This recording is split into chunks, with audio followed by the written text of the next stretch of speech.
बड़े लहंगे वाली राजकुमारी। उदयपुर नामक राज्य में राजा भीमसेन अपनी पत्नी उर्मिला के साथ राज किया करते थे।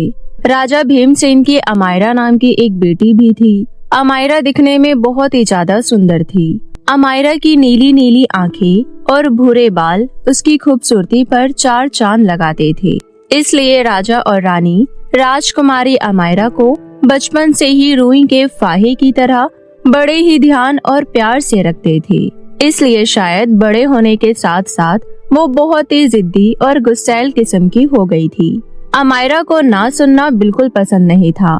ऐसे ही एक दिन राजा भीमसेन शिकार पर जा रहे होते हैं। तभी अमायरा राजा से कहती है, पिताश्री, मुझे भी आज आपके साथ शिकार पर जाना है। मैं भी आज अपने पिता का कौशल देखना चाहती हूँ। पर पुत्री, वहाँ पर कई खतरनाक तरह के जानवर होंगे।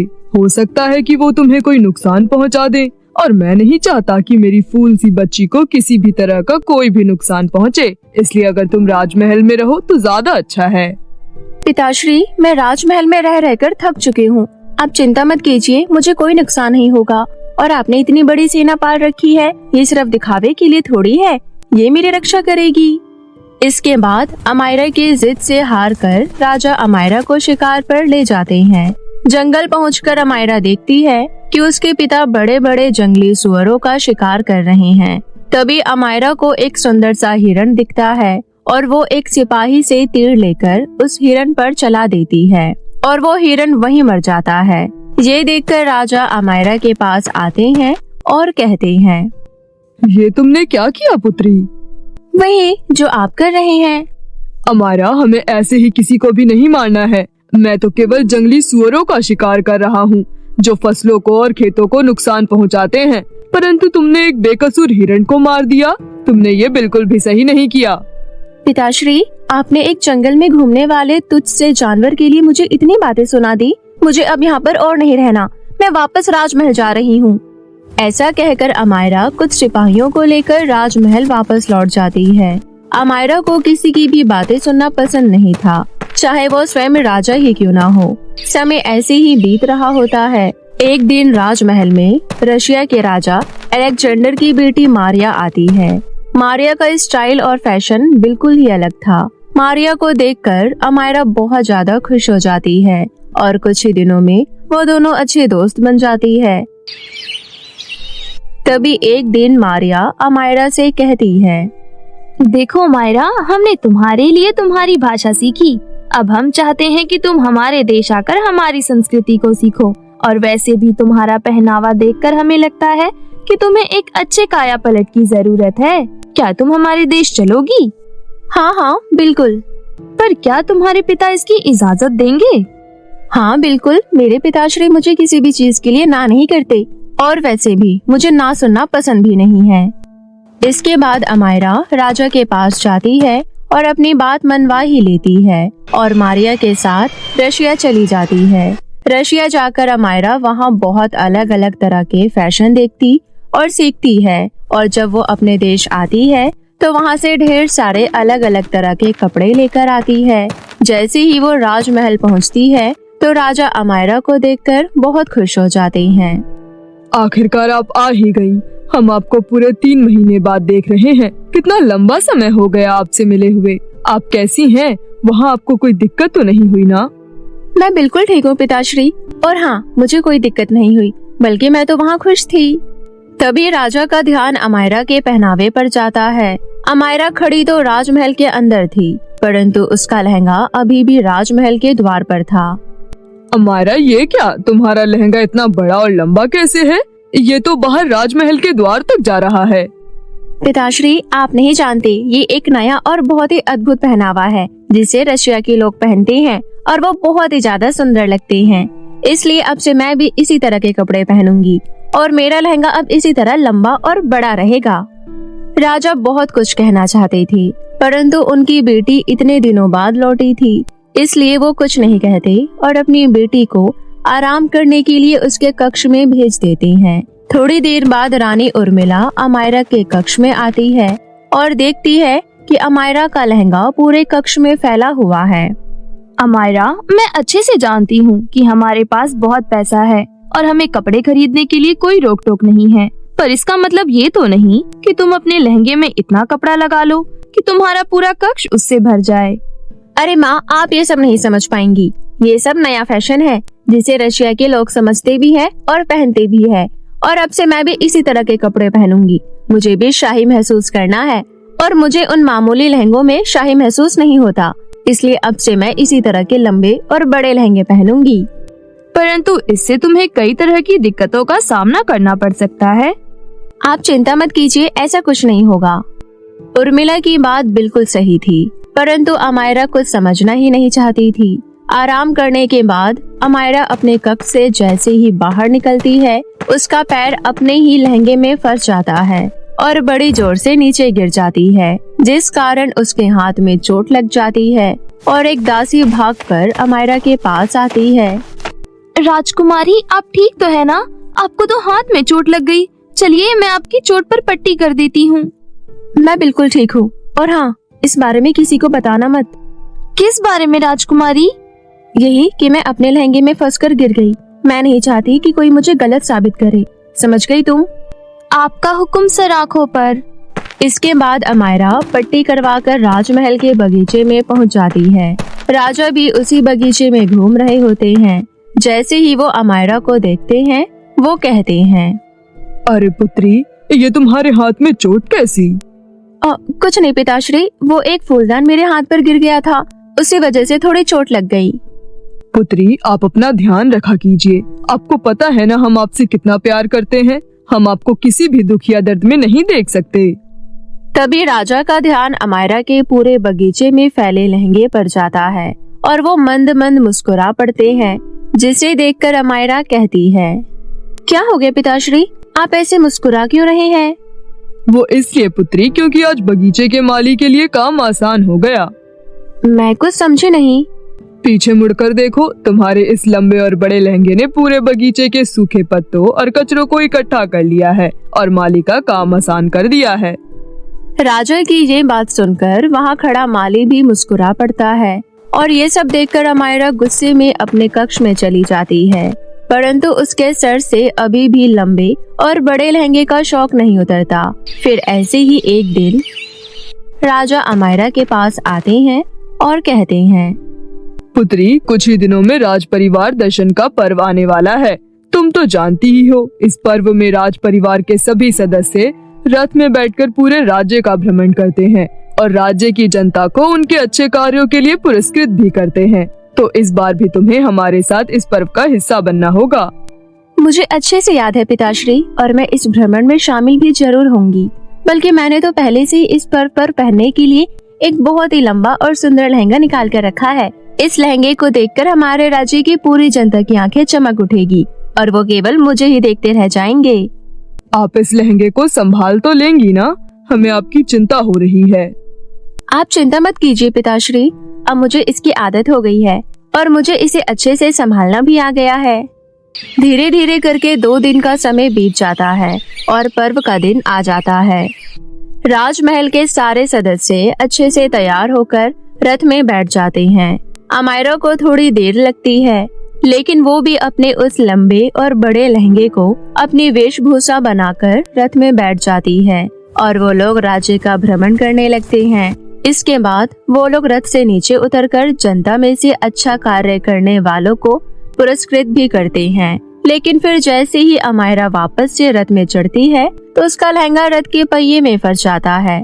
परंतु लहंगा लंबा और बड़ा होने के कारण अमायरा को ये महसूस ही नहीं होता। फिर जैसे ही रथ चलता है, अमायरा का लहंगा उसमें धीरे धीरे करके फंस जाता है और एक समय ऐसा आता है कि उस लहंगे में फंसकर अमायरा नीचे गिर जाती है, जिस कारण अमायरा बेहोश हो जाती है। सब लोग ये दृश्य देखकर चकित रह जाते हैं, जिसके बाद सैनिकों की मदद से राजकुमारी अमायरा को जल्द ही राजमहल पहुंचाया जाता है और वैद्य को बुलाया जाता है।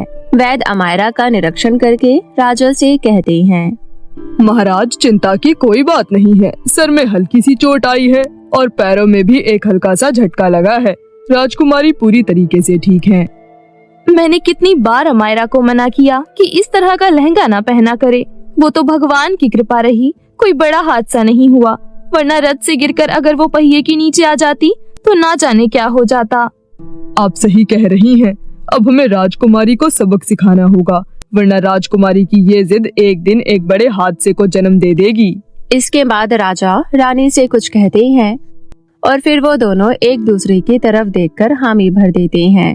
फिर जैसे ही अमायरा को होश आता है वो अपना सर पकड़कर बैठ जाती है।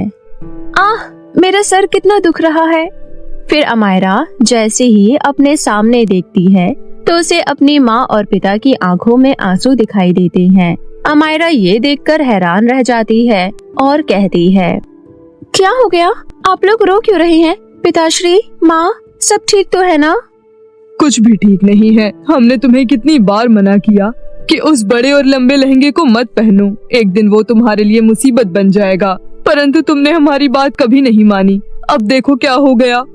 लेकिन हुआ क्या है? तुम्हारे पैर अब हमेशा हमेशा के लिए खराब हो गए हैं। अब तुम कभी नहीं चल पाओगी। इस हादसे ने तुम्हारे पैर तुमसे छीन लिए। हादसे के कारण अमायरा के पैर अभी भी झटके में थे, इसलिए वो अपने पैर हिला नहीं पा रही थी। राजा और रानी की बात सुनने के बाद अमायरा अपने पैरों को हिलाने की कोशिश करती है, पर वो हिल नहीं पाते, जिस कारण अमायरा डर जाती है और रो पड़ती है। आप लोग सही कहते थे। मैंने आप लोगों की बात ना मानकर बहुत बड़ी गलती की और ये जो भी हुआ ये मेरी जिद और पागलपन का ही नतीजा है। मुझे माफ कर दीजिए पिताश्री, मुझे माफ कर दीजिए माँ, ये सब मेरे किए की ही सजा है। ऐसा कहकर अमायरा फूट फूट कर रोने लगती है। तभी राजा और रानी अमायरा को शांत कराते हुए कहते हैं, रोना बंद करो पुत्री, तुम्हारे पैर सही सलामत है। परंतु हाँ, जो नहीं हुआ वो हो सकता था। हमने जो भी कहा सब झूठ था और तुम्हें सबक सिखाने का एक तरीका था। मतलब मेरे पैर ठीक है? मैं फिर से चल सकती हूँ? हाँ पुत्री, तुम चल सकती हो। फिर मैं अपने पैरों को हिला क्यों नहीं पा रही हूँ? वो इसलिए पुत्री क्योंकि अभी तुम्हारे पैर झटके में हैं। कुछ ही देर में झटके से बाहर आ जाएंगे और तुम वापस से चल पाओगी। आप लोग मुझे जो समझाना चाहते थे वो मैं समझ चुकी हूँ और मैं कसम खाती हूँ मैं आज के बाद ऐसा लहंगा कभी नहीं पहनूंगी जो मेरे जान के लिए मुसीबत बन जाए। और एक बार फिर से मैं आप दोनों से माफी मांगना चाहती हूँ। राजा और रानी अमायरा की बात सुनकर खुश हो जाते हैं और उसे माफ कर देते हैं। उस दिन के बाद से अमायरा उन सारे लंबे बड़े लहंगों को निकाल कर फेंक देती है और वापस से अपने पहले वाले पहनावे में आ जाती है। और इस हादसे से अमायरा का व्यवहार भी बदल जाता है। अब वो हर किसी से प्यार से बात करने लगती है और सभी को सम्मान देने लगती है। घर का सारा काम करते करते तो मेरा सर घूमने लग गया है। थोड़ी देर बैठ जाती हूँ, उसके बाद बचा हुआ काम कर लूंगी। तभी वहाँ पर हर्षिता आ जाती है। अरे कितनी बेशर्म हो तुम, घर का सारा काम ऐसे बिखरा पड़ा है और तुम आराम से सोफे पर बैठी हुई हो। नहीं हर्षिता, मैं अभी रसोई का काम करके ही बैठी हूँ। वो मेरा सर दर्द कर रहा था, इसलिए सोचा थोड़ी देर बैठ जाती हूँ, फिर बाकी का काम कर दूंगी। बस बस, मेरे आगे ये बहाने बनाने की जरूरत नहीं है। और अब तो तुम्हारा सर दर्द ठीक हो गया होगा ना, तो उठो और सारा काम करो। ऐसा कहकर हर्षिता वहाँ से चली जाती है। तभी वहाँ पर भारती का पति रवि आ जाता है। भारती, तुम हर्षिता को कुछ कहती क्यों नहीं हो? तुम पूरे घर का काम अकेले करती हो, उसके बाद भी वो तुम्हें सुनाती रहती है। अरे इस घर पर जितना हर्षिता का हक है उतना तुम्हारा भी है। रवि जी, वो मेरी बहन जैसी है और चाहे वो मुझ पर कितना भी गुस्सा कर ले, मैं तो उससे प्यार करती हूँ ना। अरे बहन जैसी है, बहन तो नहीं है ना। और ये कैसी सहेली है तुम्हारी जो तुम्हारे साथ ऐसा बर्ताव करती है? मैंने तो आज तक ऐसी सहेली किसी की भी नहीं देखी। रवि जी, हर्षिता का व्यवहार यहाँ आने के बाद ही बदला है, वरना हर्षिता जैसी सहेली मिलना तो किसी के नसीब की बात होती है। ऐसा कहकर भारती रवि को शादी से पहले का हाल बताने लगती है। क्या हुआ भारती, तू अभी तक तैयार नहीं हुई? जल्दी तैयार हो जा, हमें कॉलेज के फेयरवेल पार्टी में जाना है। तू ये कैसी बातें कर रही है? मैं तो तैयार हो चुकी हूँ। तू ये सूट पहन कर जाने वाली है कॉलेज की पार्टी में? हाँ, इसमें बुराई क्या है? मैंने अभी तक इसे केवल 2 बार ही पहना है।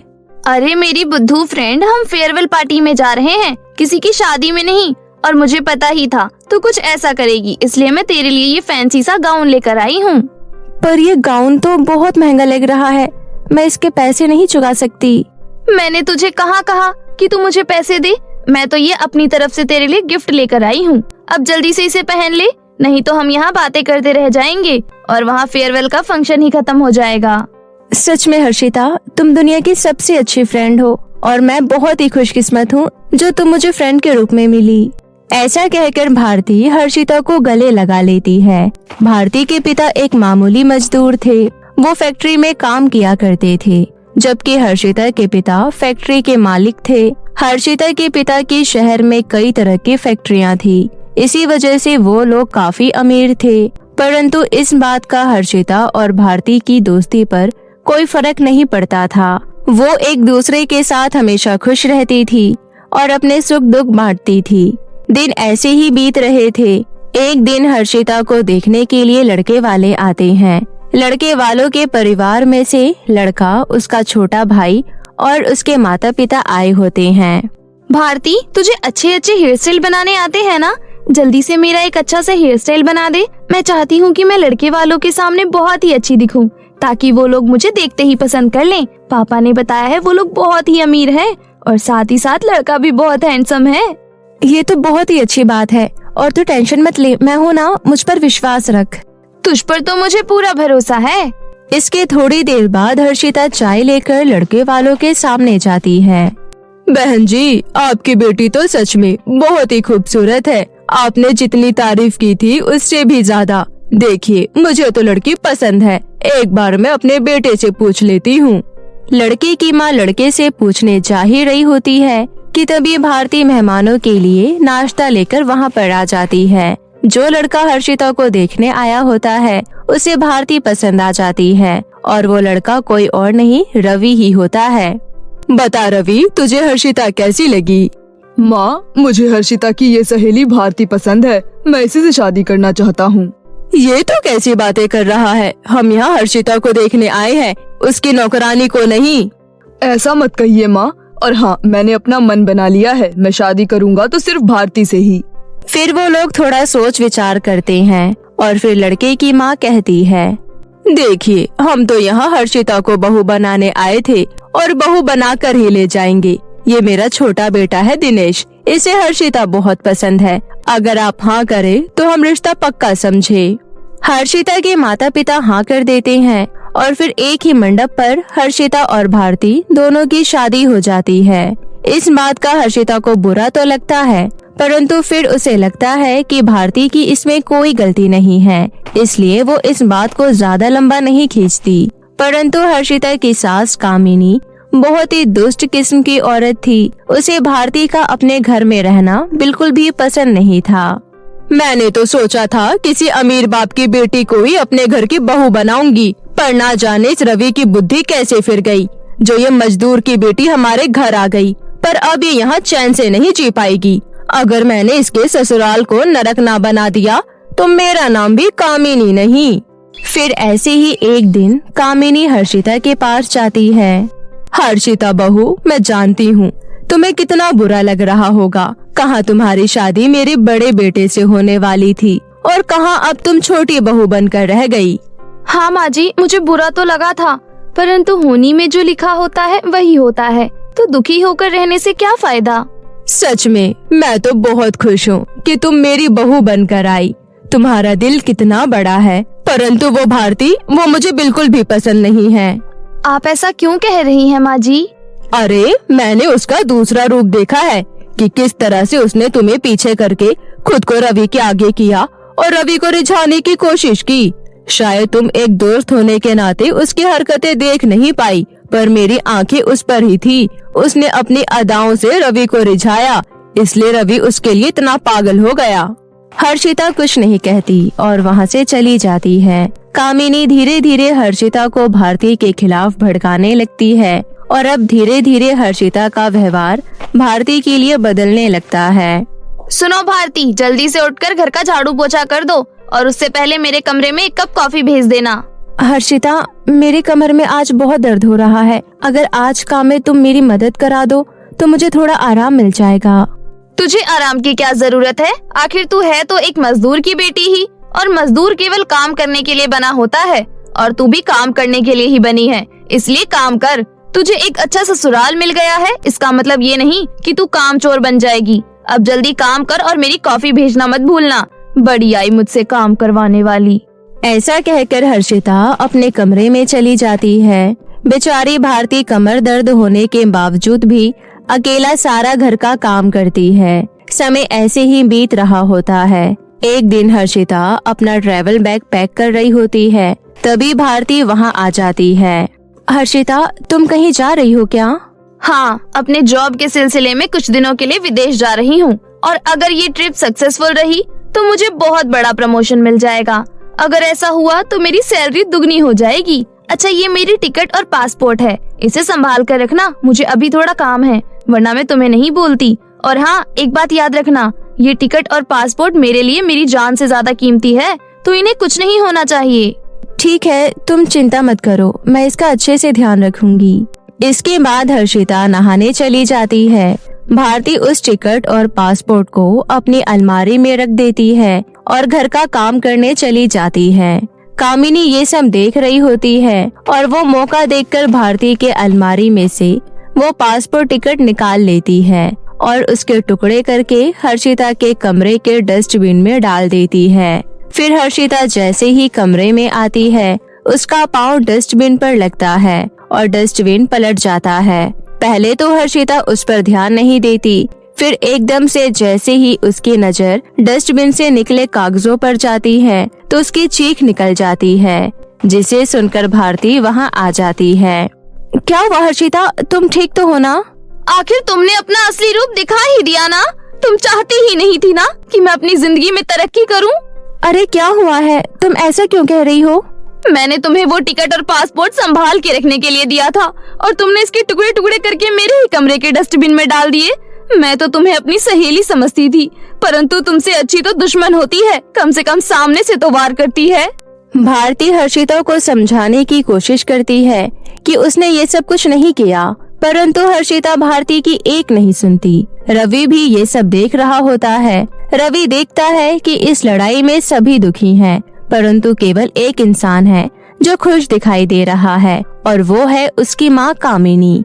ये देखकर रवि को कामिनी पर शक हो जाता है और वो अपने भाई के साथ मिलकर कामिनी पर नजर रखने लगता है और आखिरकार उसे पता चल ही जाता है कि कामिनी दोनों सहेलियों के बीच आग लगाने के लिए हर दिन कुछ न कुछ करती ही रहती है। इसलिए रवि एक प्लान बनाता है और अपनी माँ की ये सारी हरकतें फोन पर रिकॉर्ड करने लग जाता है और जब उसके पास अच्छा खासा सबूत हो जाता है तो वो हर्षिता, भारती और कामिनी को नीचे हॉल में बुलाता है। क्या हुआ रवि जी, आपने हम सबको यहाँ क्यों बुलाया? कुछ खास बात है इसलिए बुलाया है। अगर कुछ खास बात है तो जल्दी बता, और तू मुझे ऐसा क्यों घूर रहा है? क्योंकि बात आपके बारे में ही है। कामिनी थोड़ा घबरा जाती है और फिर कहती है, मेरे बारे में? मैं कुछ समझी नहीं। हर्षिता, भारती हमेशा से ही तुम्हारी दोस्त रही है। मैं जानता हूँ तुम्हारे बीच कई गलतफहमियां आई हैं, परंतु भारती ने कभी तुम्हारा बुरा नहीं सोचा और न ही कभी तुम्हारे साथ कुछ बुरा किया है। अपनी पत्नी की सफाई मत दीजिए, मैं सब जानती हूँ कि इसने क्या किया है और क्या नहीं। मैं जानता था तुम मेरी बातों पर विश्वास नहीं करोगी, इसलिए मैं सबूत लेकर आया हूँ। कैसा सबूत? ये देखो। ऐसा कहकर रवि हर्षिता को अपना फोन दिखाता है। हर्षिता जो फोन में देखती है उसे देखकर वो हैरान रह जाती है और उसकी आंखों में आंसू आ जाते हैं। वो भागकर भारती के पास जाती है और उससे माफी मांगने लगती है। मुझे माफ कर दो भारती, मैंने तुम्हारे साथ बहुत गलत किया है। तुमने हमेशा ही मुझे अपनी सहेली का दर्जा दिया, मेरे लिए वो सब कुछ किया जो एक सच्ची सहेली करती है, परंतु मैंने तुम्हें हमेशा नफरत दी और तुम्हारे साथ हमेशा बुरा सलूक किया। हो सके तो मुझे माफ कर दो। ऐसा मत कहो हर्षिता, जो भी हुआ उसमें तुम्हारी कोई गलती नहीं थी, इसलिए मैं तुम्हें दोषी नहीं मानती। मुझे तो बस मेरी पहले वाली हर्षिता मिल जाए और कुछ नहीं चाहिए। इसके बाद दोनों सहेलियां गले मिल जाती है। कामिनी को भी अपने किए पर पछतावा होता है और वो अपनी दोनों बहुओं से माफी मांगती है और उस दिन के बाद से दोनों सहेलियां अपने ससुराल में हंसी खुशी रहने लग जाती है।